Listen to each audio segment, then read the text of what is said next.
Thank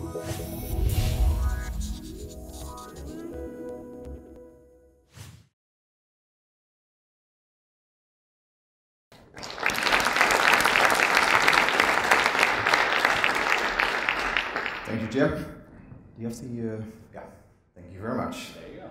All right. And it works as well. All right, well, very nice to be here today in Maastricht, this city where I studied about 20 years ago.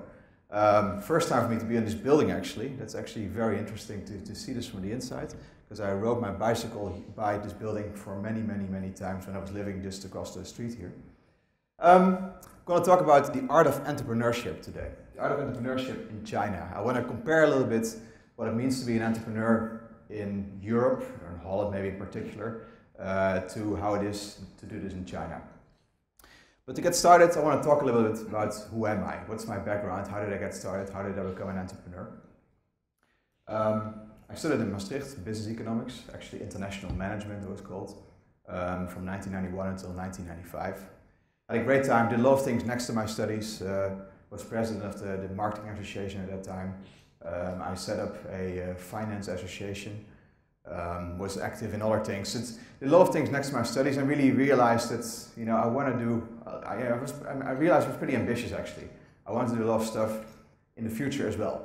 But the thing was, during my studies, I was mainly focused on multinationals. I think it was maybe the early 90s that everybody sort of, you know, at least in my group of friends, they all wanted to become part of a big company. So I only looked at Unilever, Procter & Gamble, the big companies, and eventually ended up at Daimler, Mercedes-Benz headquarters in Stuttgart, Germany, where I worked for a couple of years.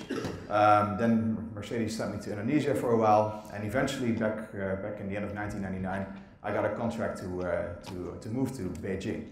So for Mercedes-Benz, I ended up in Beijing eventually.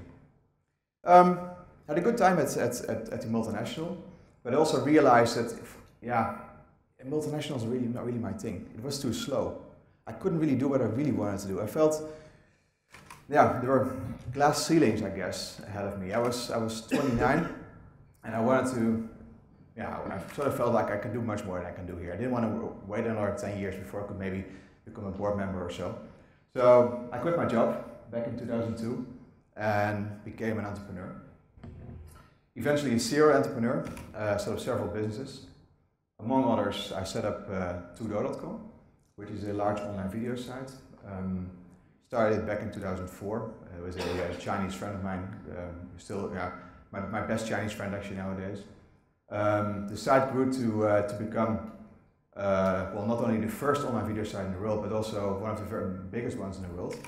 Currently about 250 million unique users per month. Is that a lot? Well, it basically means that of all Chinese that are on the internet, half of them come to our site at least once a month. So it's a huge reach. We have a huge reach in the country. I set up Spill Games in Asia. Spill Games is a Dutch company. I set their Asian operations up. It's a company with about 80 people right now, running websites, running a big game studio. And I became an angel investor. I invest in small companies and startups. I help them, I advise them. Small investments, starting at about $25,000 to maximum $200,000. And I advise these companies. I try to help them to grow, help with my network, help them to avoid the pitfalls that entrepreneurship carry. I currently have about 25 investments, so it's not well. It's growing, and I'm doing about 5 to 10 investments per year at the moment.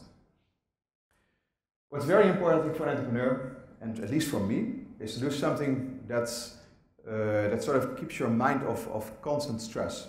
And for me, that's endurance sports. I try to do one special thing every year. It can be running the marathon. I did the New York Marathon last year, luckily not this year.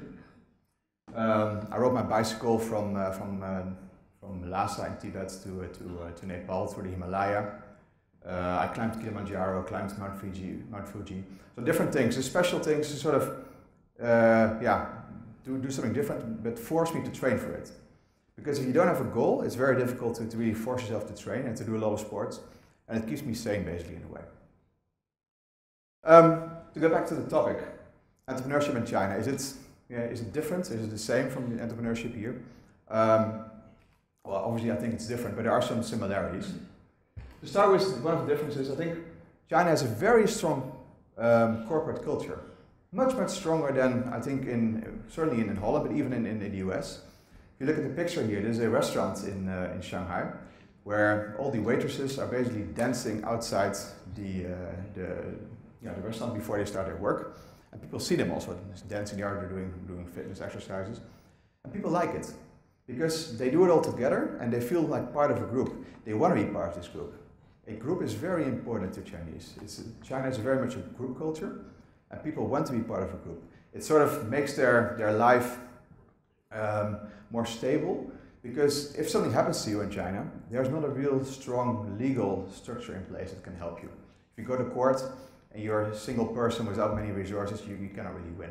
So if you're part of a group, of a company, they will help you. And this corporate culture is very important, and I try to build it in my own companies as well. If I look at Chinese companies, Chinese internet companies, the big ones, the really big ones, they have a very strong culture, in which, for example, you have to do a handstand before you can get a job. Meaning that everybody in the company has to be able to do a handstand to get a job. So not just having a good resume and being smart and being able to talk, no. You have to do a handstand. If you cannot do it, no job.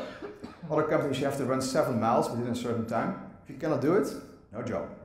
But the fact that people can do it, they feel really like, wow, I'm part of this culture. And it really helps to keep people on board as well, because they feel they're part of this culture, they don't want to give it up easily. And because the turnover in staff is pretty high in China, this is an important point. And in all my companies I try to set up a very, very good culture where people feel really part of the group, and make them feel happy about what they're doing. A big difference, I think, is that a good CEO cannot be humble in China. I think in the West it's a little bit different. People expect a CEO to be a leader, but also in a way to be a bit humble, to give other people also some credit for what they do. China is the other way around. If you're not a very strong CEO, if you're not somebody who's really sort of at the forefront, sort of being arrogant, you're perceived as being weak. And if you're weak, you cannot survive in China.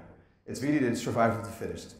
I think doing business in China is often a struggle. It's a bit of a jungle sometimes. And you need a strong leader to guide the company through the jungle. And people are looking at you for guidance. They're not looking at you for, for somebody who can sort of, be a person who's asking for advice, or who can decide together with other people. No, you are the one who has to make the decisions. And that goes pretty far. For example, at Spill Games Asia, at a certain point, I even had to make decisions about the thickness of the toilet paper, for example. You think like, that's not the kind of things I want to think about. But in the end, all the decisions end up at your plate. And delegating it is very, very hard. People just don't want to do it. And I now learned to build good management teams that sort of expect a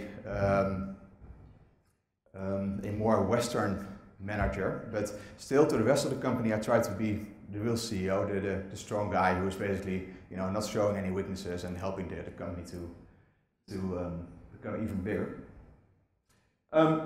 Something that's similar in China and the Netherlands, I think, is that you should only go for the very best people. I always say that if you pay peanuts, you get monkeys, and that's really true. If you don't pay enough money, if you try to pay less money for people, you don't get the top people. They will try to cheat you. They will leave the company and look for another company eventually. I really want to go for the very best people. I learned over the past years that one very good person, one excellent person, is as valuable as 5 mediocre people or medium average people. So that means a good person who's really, really good, you can pay easily 3, 4, 5 times as much as the average employee, because this person is worth it. And I try to find the best people there are. I think it's the same in the Netherlands, but because China is a low-cost country, people, especially foreign companies that become active there, even foreign entrepreneurs, they look for cheap labor. But it's wrong, I think. I don't look at cheap labor, I look at good people. In the end, that's really what sets you apart and that makes you successful. It's better to have a small company with good people than a big one with people that don't really perform well. And long-term thinking is important in China. More important than in the West, I guess. One reason is, for example, that when you set up a company in China, it takes you at least at least a year, I think, before you really can get started. Because you need your licenses, your business licenses. You need a physical location with a rental contract. That's not something you cannot just go to a real estate agent and say, you know, I want an office. No, he will ask you for your business license. The problem is, however, that to get a business license, you need an office. So it's, you know, you cannot solve it. And this is sort of thing. Everybody has the same problem. The government is not solving it, and you need to find your own solution for it. It takes time. To get the right people on board, it's going to take you time. So it's normally about a year before you really can get started, and then it will take another, often 2-3 years before you can really start making money and making profits. So it's a very long-term thinking. If you want to get started in China as an entrepreneur, make sure you have enough money to finance yourself for 2-3 years. Otherwise, don't do it. Big difference. Work-life balance. If you ask a Chinese, what is work-life balance? They look at me and say, huh? Never heard of this. For Chinese, really, work and private life is basically sort of a fluent thing. People don't understand. I mean, a good example, for example, is you read articles about the Foxconn factories that make the Apple products. Just thinking about it. They often read that, you know, people have to work, I don't know, 70 hours per week. And you know, that's seen as a bad thing. But actually, if you ask the workers themselves, they're happy because they want to earn more money. They want to work more hours. They don't want to sit in their dormitories the whole, you know, because they don't really have a private life. In China, as an entrepreneur, it's the same. You have to show the people that you're willing to work hard, and you have to show your business partners you're willing to work hard. And working hard means literally 24/7. I've been doing it for about 10 years now. In the first 5-6 years, my mobile phone was on literally every single day, the whole day. Also at midnight on a Saturday night, you could get calls, and you did get calls from Chinese partners who wanted to check whether you're really, you know, the kind of person they want to work with. They check on you whether you're really willing to work that hard. And if your phone is off, you may lose business. It's a very different culture. Chinese work extremely hard. They're extremely competitive, and the only way to win as an entrepreneur, especially as a foreign entrepreneur, is to work at least as hard or maybe even harder than they do. And therefore, there's no real work-life balance. It's really, it's tough. But the good thing is, if you really like what you're doing, it doesn't really feel like work to me. I mean, I really, you know, if I look back on those 10 years, they were tough, but I never really had the feeling that I had to work that hard. I liked what I was doing. If you see progress, you see growth, you see people working for you, doing interesting things, it feels good. So it's not a negative thing, working that hard, I think. But it's not easy, and not everybody can do it. And it's something you have to take into account if you want to do business in China. You know, you have to be willing to sacrifice your family for this, and you know, you have to sacrifice holidays and all things. But you know, on the other hand, if you succeed in China, you can be very successful and have a very big company. And it's not forever that you have to work that hard. Being passionate is very important, I think, for an entrepreneur. It's the same in China as in the Netherlands. I think if you want to set up your own business, do something that you really like. Do something you're really passionate about. Don't do something for the money. That's not going to work. Do it because it's something you always wanted to do, or a dream you have that you want to reach. Because that motivates you. That makes life more fun. I mean, you don't want to go to your office on Monday morning thinking about, oh, this whole week ahead of me working on some sort of product that's not really what I like to do. I think passion is really something, yeah, that worked for me when I set up Tudo. I mean, online video, I think it's a great thing to give everybody access to all kinds of videos that were not available to them in the past. Online games was a big passion for me as well. Then I made a little mistake, because I set up United Styles, an online fashion company. And when I told my wife that I'm going to do an online fashion company, she looked at me and said, "You fashion? You really? You sure?" And I said, "Yeah, I like it actually. I think I like it. I can change the industry." And you know, I think, you know, I felt like I'm going to be passionate for it. But of course, she was right. She knew me a lot better than I knew myself, because I don't like fashion. I mean, the product itself is still okay. I mean, I like to try to sell it, whatever, but I don't like the whole industry. I don't like the discussions about all these different fashion styles and fashion shows. And so that was a mistake, and I decided to sort of leave that company a couple of months ago. It was a good lesson for me. So from now on, my new companies are only going to do things that I really like to do, because life is short enough. You don't want to waste it doing stuff you don't really like. So these are some of the things, the difference and things, similarities between China and the Netherlands. There are some specific challenges, I think, in China that are different from the rest of the world. And one famous example, I guess, is the government. The Chinese government is everywhere. But it's actually a quite open structure. People are quite approachable. It's not really a black box. Many people see the Chinese government as a black box of old people who, you have to wait and see what they do. In my opinion, it's like a pyramid. At the top you have the Politburo. Indeed, they're hard to get to for most people. Although even there, with the right connections, you can literally talk to them and get advice from them. But if you look at the pyramid, it gets broader and broader when you go at the lower level. So you have the ministries. Then you have below that you have the provincial governments. You have the city governments, and then in the cities you have the lower level districts. And actually, those districts at the very bottom, those are the ones that you have to work with most of the time. Those are the ones that determine how much tax you pay, whether you can set up a new business, can get a business license. And those are normally young people that in their 20s, early 30s. And those are the ones you really need to make sure that they sorry, make sure that they know you and that they want to work with you. So the government is not really a black box. Thank you very much. That's helpful. It's not really a black box. It's really a big organization, and what you need to try to do is figure out what are their targets, what is the government trying to do, what are their goals, and try to make sure that what you do sort of helps them to reach their goals. So it's very different from the West, where the government is much more transparent, but you cannot avoid it in China. It's you have to work with the government, and you have to make sure you can build the right relations with them. Sorry.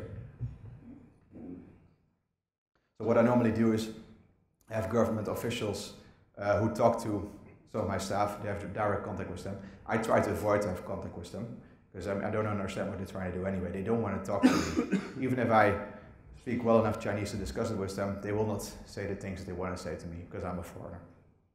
That's something you have to live with. Guanxi, networking in Chinese. Very, very important. A lot of things in China don't work. The example I just gave about a lease agreement for an office that you can only get when you have a license, but the license you cannot get if you don't have an office lease agreement. That's the sort of thing you run into on a daily basis. And you need a network to solve this. You need to have the right people to ask to help you to solve this for you. If I look at how it works in China, it's actually a bit different from networking here. If you look at networking in for example, here, this conference, afterwards you have a beer with each other, you give people a business card, and maybe the next day you send them an email or give them a call, and maybe you can do business with them, or you can ask them for help or advice. In China it works a bit different. You may exchange your business cards in a polite way, but then the process starts. Then you get to know each other a lot better. You need to go for dinner with them, have drinks with them. Only when you get to know them a bit better, you can ask them for help, for example. If you need somebody to help you or something, you can call them up. And once you ask them for help, it means that this person has the right to ask you for help as well. So you cannot go to one person 2 or 3 times in a row to ask for help, because you sort of build up a debt to that person. So the networking in China is more of a balanced thing. I help you, you help me. And some foreigners actually forget about this. They start their business in China and keep on asking the same government official for help. And then when the official needs some help with something, for example, needs help with a visa for Holland, to say something, and this person says, sorry, I cannot help you. Well, that's a big no-no. Then he's digging his own grave, basically. And a lot of businesses have failed because people fail to understand how important this Guanxi concept is of balancing. If you cannot help the person back, you're in trouble. And that's the downside of networking. So it's very different actually from the concept how it's here in the Netherlands. Another challenge is the internet in China, which is very different from the internet here. Because in China, you have a so-called Great Firewall all around the country. It's basically, a firewall, a wall. Every website in the West that you want to view inside China has to go through this wall. And there's only a small hole in the wall, basically, where all the information has to go through. And in that pipe that's in the wall, basically, everything's being filtered, censored, whatever it is, and that slows the traffic down. And it's also the other way around. So if you want to watch Tudo here in Maastricht, the site's very slow because all the traffic, all the videos that you want to watch have to go through this wall to the outside world. And because of this, most Western websites don't really work well in China. They're too slow.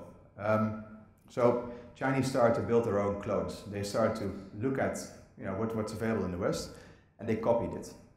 In some cases, for example, for Facebook, for YouTube, for Twitter, these sites were blocked. So there was a serious reason to set up a clone, and these sites were cloned pretty quickly, actually. But it turns out actually that these clones are often much better than the originals. The Chinese Twitter, for example, called Weibo, is much more stable than the Twitter we know. It has a much better functionality than the Twitter that's available here in this part of the world. And I think Twitter can learn a lot from the Chinese Weibo. And same with Tudo. Before YouTube was blocked, YouTube had about 1% market share in China. We had about 50%. But then YouTube got blocked, and we as Tudo kept on innovating. We had a lot of competition, and in order to win in China, you have to keep on innovating. And we really started to add new functions, new functionalities. It was really a much better website, I think, than YouTube. And YouTube just sort of didn't do anything. We were really surprised about it. So the Chinese websites are very different from the ones that you see in the West. And as an entrepreneur, you have to think about this. Because if you want to set up a business in China and you want to use Facebook likes or you have your corporate Twitter account, it's not going to work. You have to localize and work with the Chinese Facebook, the Chinese Twitter, the Chinese Wikipedia, the Chinese whatever. It's a whole new thing and a whole new world that opens up to you that you have to use. If you don't use it, you will not be successful. It's another challenge you have to think about. Competition, I already mentioned it a little bit. Competition is much tougher in China. It's like I said, it's a jungle out there basically. It's really, it's eat or be eaten. If you're not a survivor, you cannot survive because your competition, they will try to kill you. I mean, not literally, but they try to kill your company. And there are examples where really competitors have been trying to get me into jail by doing stuff against me personally, or doing things at the company whereby the company representative was being interrogated by the police. These things happen. So competition is really, really tough. You have to be prepared. It's much tougher actually than here in the Netherlands. Partly it is because people don't want to work together. If there are two competitors, they normally don't talk to each other because they don't understand that working together sometimes can create a bigger market. They think that if the market is one big pie, if I have a bigger share, then my competitor will have a smaller share. They don't understand that the pie itself can get bigger. It's difficult to work in this way. And as a foreign company, you always have some trouble because Chinese companies will work together against you. When Groupon started in China, Chinese companies announced that every Chinese that would work at Groupon would not be employed at a Chinese internet company afterwards anymore. That's a big hurdle. That's competition. It's really tough. And things that are often non-ethical happen on a daily basis between competitors in the Chinese market. And the last slide, you'll never be Chinese. I've been in China for 13 years. I've been an entrepreneur for 10 years. I speak the language sort of, have a pretty good network. People know me, set up several businesses.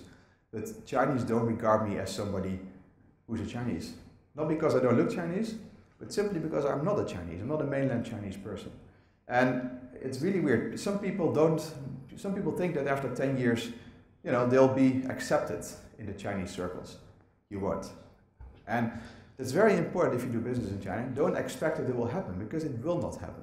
Your life is always going to be different. If I want to set up a new business, it's going to cost me $120,000 to set it up. The Chinese can set it up for $5,000 or $3,000. That's the way it is. You have to live with it. Chinese will compete with you because you're a foreigner. They may not have competed as hard with you when you're a Chinese. These things are part of life as an entrepreneur in China. And if you realize it, it's not a big deal, but you have to take it into account. You'll never be the same, and your life will always be a bit more difficult. That's it. Thanks for your attention. And